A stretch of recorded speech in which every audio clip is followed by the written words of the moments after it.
Good morning, good afternoon, good evening, wherever you guys are at. I hope you're having a fantastic day. It's SoulSaint, and we got some updates for the new upcoming patch. It's going to be update highlight 10.10, and they got some big things that are that have been kind of teased and announced that we're going to get a little bit more information in. And I wanted to share this with you guys to give y'all my perspective, a little bit of information, some clarity. If there's anything that I can provide, I will. So with that being said, I'm going to kind of read along with this for you guys, and we're going to go through this together, and you guys can tell me what you guys feel about this particular update, of whether or not it is something that's going to be a W for the community, or maybe something we would want a little bit more from. So with that being said, let's see. Hello, everyone. We have updated 10.10 coming up soon, and the new update highlights article will provide a glimpse of everything it has in store. First of all, there's a new raid event planned for early January, and we can't reveal anything just yet, but you can expect a few useful insights. Furthermore, a number of balance changes and quality of life improvements are coming as well. Read on to learn more. All right. So that's basically what they're going to give us. They're going to give us a little bit of everything, I think. And we got more work coming up down the road that I think you guys are going to be able to enjoy. So make sure you hit that like button as well as subscribe to the channel. We got some information that we're going to be dropping a lot in the near future.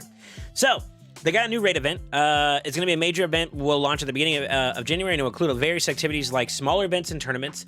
Here are a couple highlights you can look forward to. Champion chase events. A new legendary champion will be available for free during a dedicated chase event. It will work the same as previous few chases, meaning you only need to log in 7 times, so it's basically a daily login champion.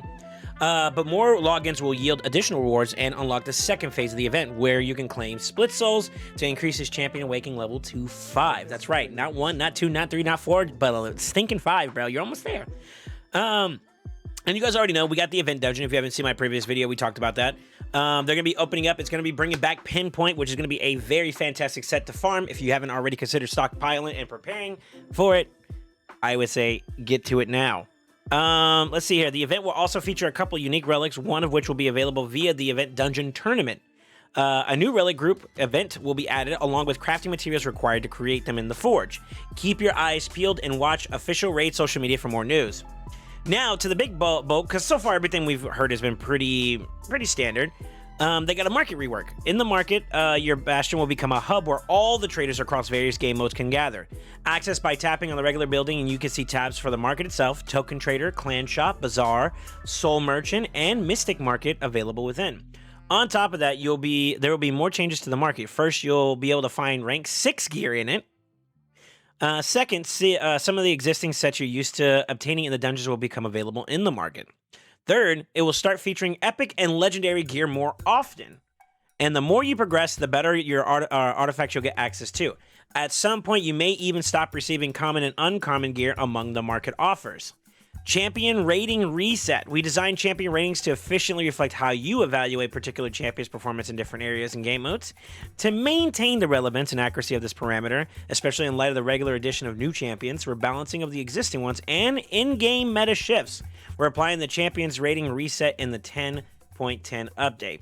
So please walk through your rating your champions once again when you have a chance. This up-to-date information will be invaluable to all players. I don't know of many people using the rating system inside the game to really kind of like rationalize if they should invest into a champion or not.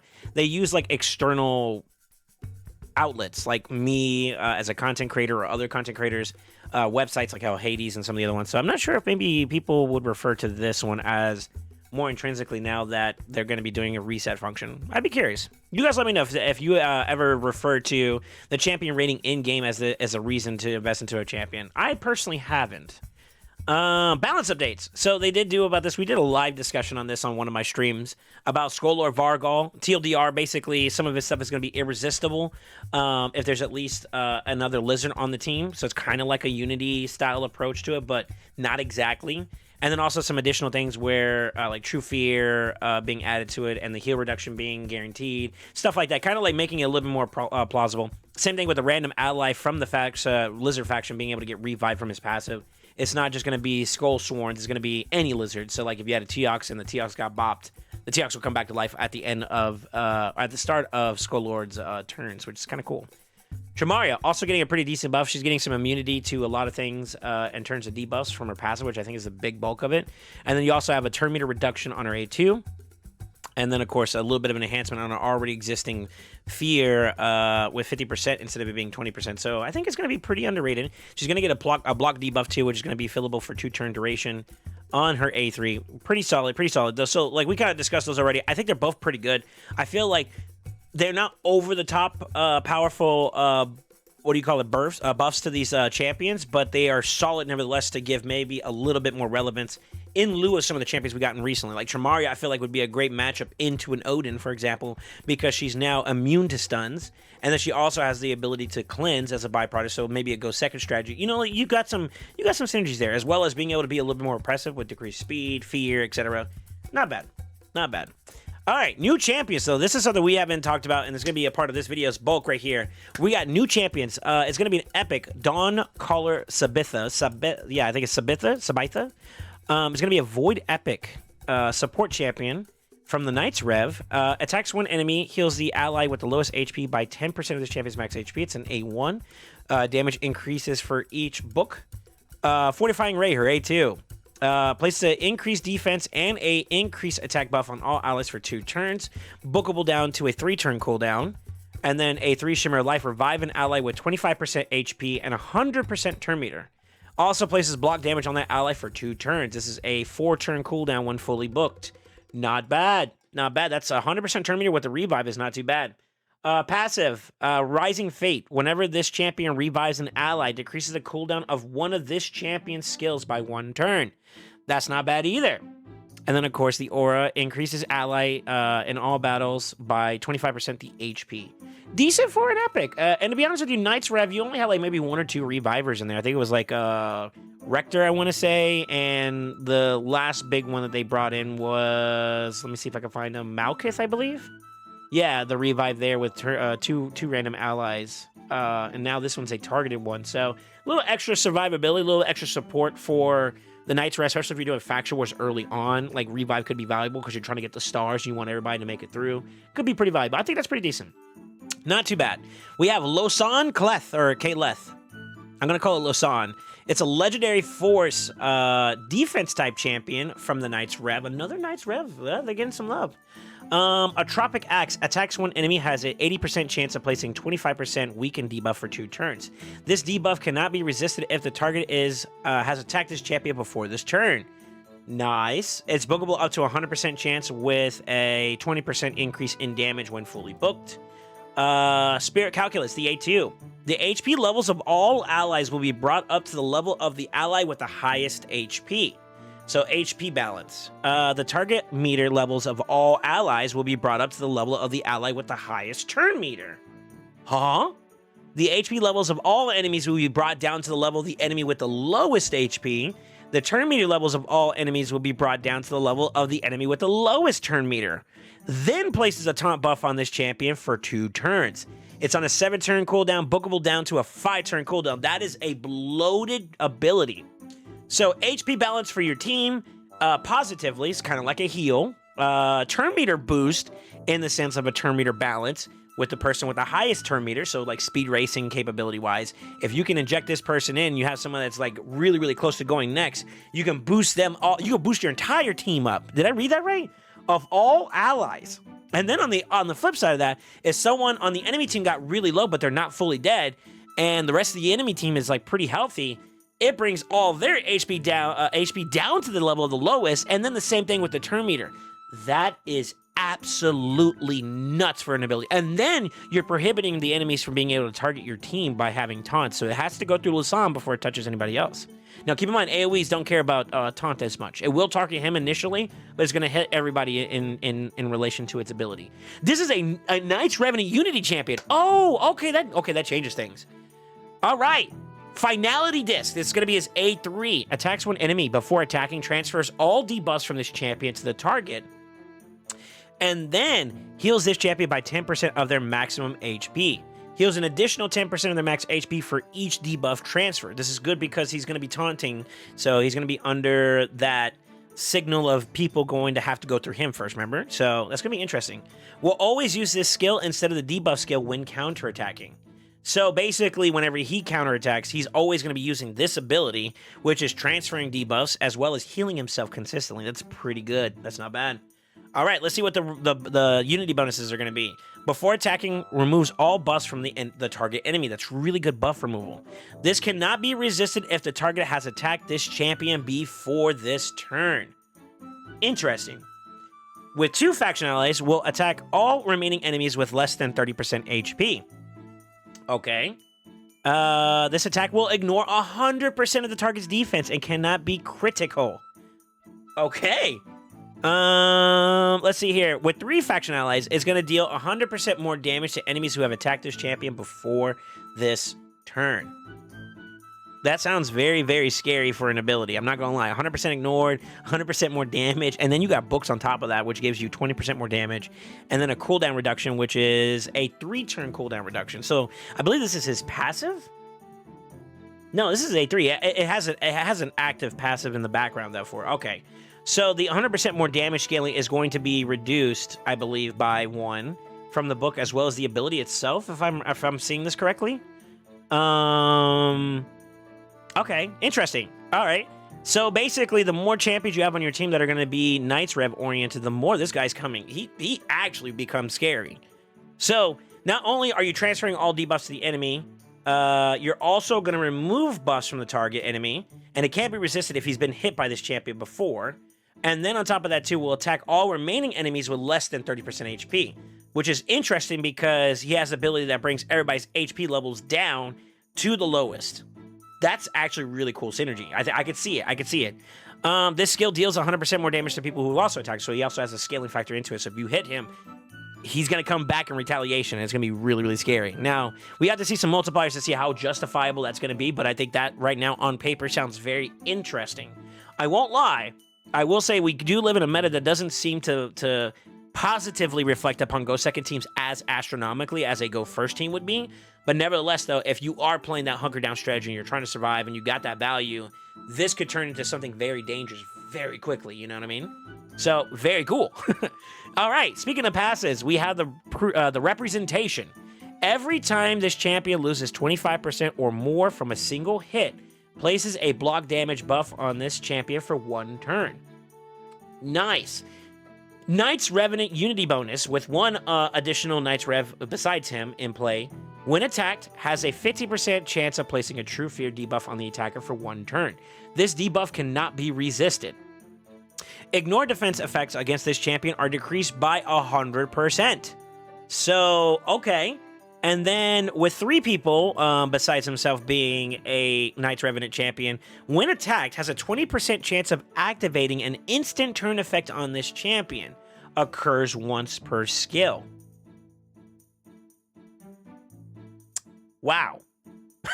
Okay, I'm digesting this at the same time as you guys as we're reading through this, but when attacked, has a 20% chance of activating an instant turn effect on this champion. Occurs once per skill. So basically, every single time an ability is used against him, so it's per skill basis, you're gonna have the opportunity at 20%, which is not bad, to be able to convert that into an instant turn on him, which will allow him to do things. That's interesting. Now, it does require basically a total of 4 Knights Revenants in total, him and then 3 others, to be able to make this work. But I don't see anything that's frowning upon it. I mean, you could throw in, let's see how this works. You could throw in King and Queen, him, Crixia. There you go. You got your 4 right there. Or drop Crixia for another alternative. You could drop Narcisse for another damage dealer, potentially, because he is kind of just a straightforward nuker in a sense. That's not bad. All right, let's see what his aura has. Increases ally defense in all battles by 25%. And then increases ally resistance in all battles by 60, only applicable to Knight's Rev. This is a nice solid one. I think depending on the damage output that he has in his abilities, this guy could be very, very filthy. He's going to obviously scale, I believe, off of defense because, 1, he's a defense type. 2, his aura screams defense. So I'm going to assume that all this is going to have some kind of factor of scaling within defense percent on his kit. So I'm curious to see what the multipliers are going to be. If they're anywhere near decent, then this guy is going to be a powerhouse. And it could shift some of the viability of champions so they become more relevant, especially in like Siege or maybe even in certain PvP areas. I like this. This is not bad. I think that in theory, it makes sense. It's pretty straightforward, but we have to see it in application. Now, I want to talk about some hypotheticals. Why do I feel like this is pretty cool? Now, number 1, where did I feel like this is some deterrent? So, For example, ignore percent effects against this champion are decreased by 100%. This makes him more tankier just straight up. In tandem with this passive, every single time this champion loses 25% HP or more from a singular hit, places a block damage on them. Now, in terms of existing meta currently, I would say, like, for, let's just throw some hypotheticals out there. Marius, he does a lot in terms of damage. Now, I believe he may or may not necessarily put that much damage in terms of like 25% more. I think he can. He's capable of it in a singular hit, as maybe even as you're doing like the A2 from Marius, that could trigger block damage, which automatically negates the damage output of his next hit.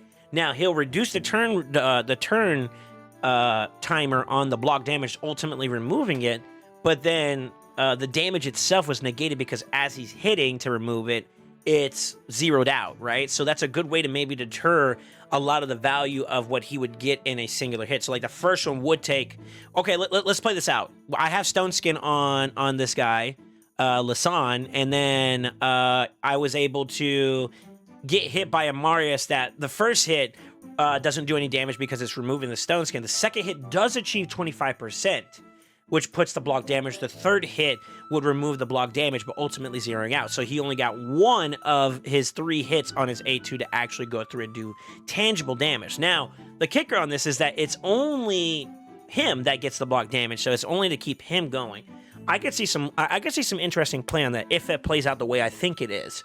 Additionally, that skill usage could trigger the instant turn, which could allow you to flip the team. Like, you could flip the fight, you could turn the fight around, which could be very interesting. And then, for example, if the rest of your team did take damage, maybe you could do Spirit Calculus and bring everybody up to par, and boom, your team is like as if nothing happened, so to speak. So I am not against that experience at all as a form of interaction with our current meta. Now, there's other champions that I could probably throw into the hat that does multiple hits, or maybe a singular big hit, perhaps. Yeah, I could see it.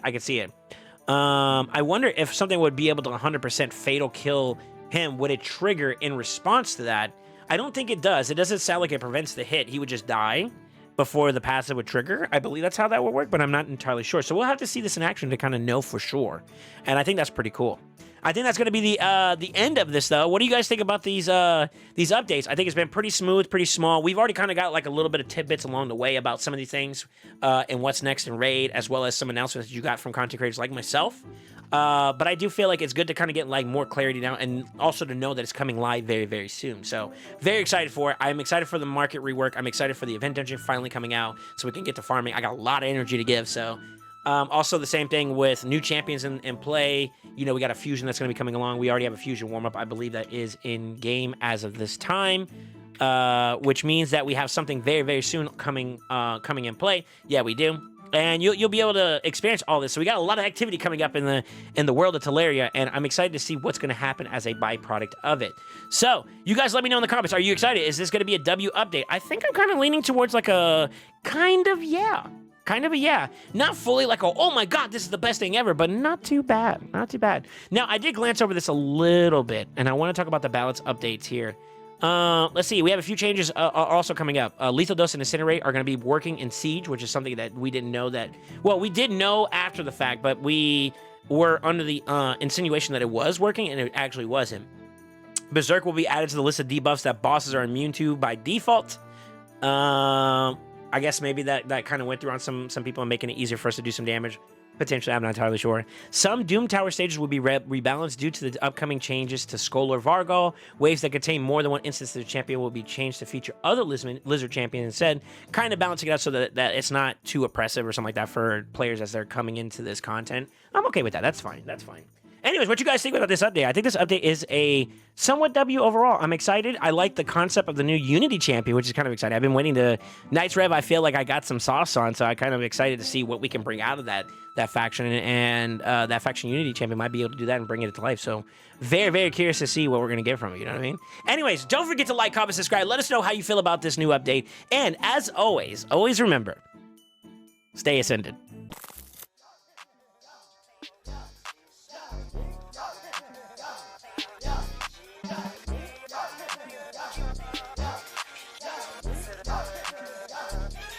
Critic got the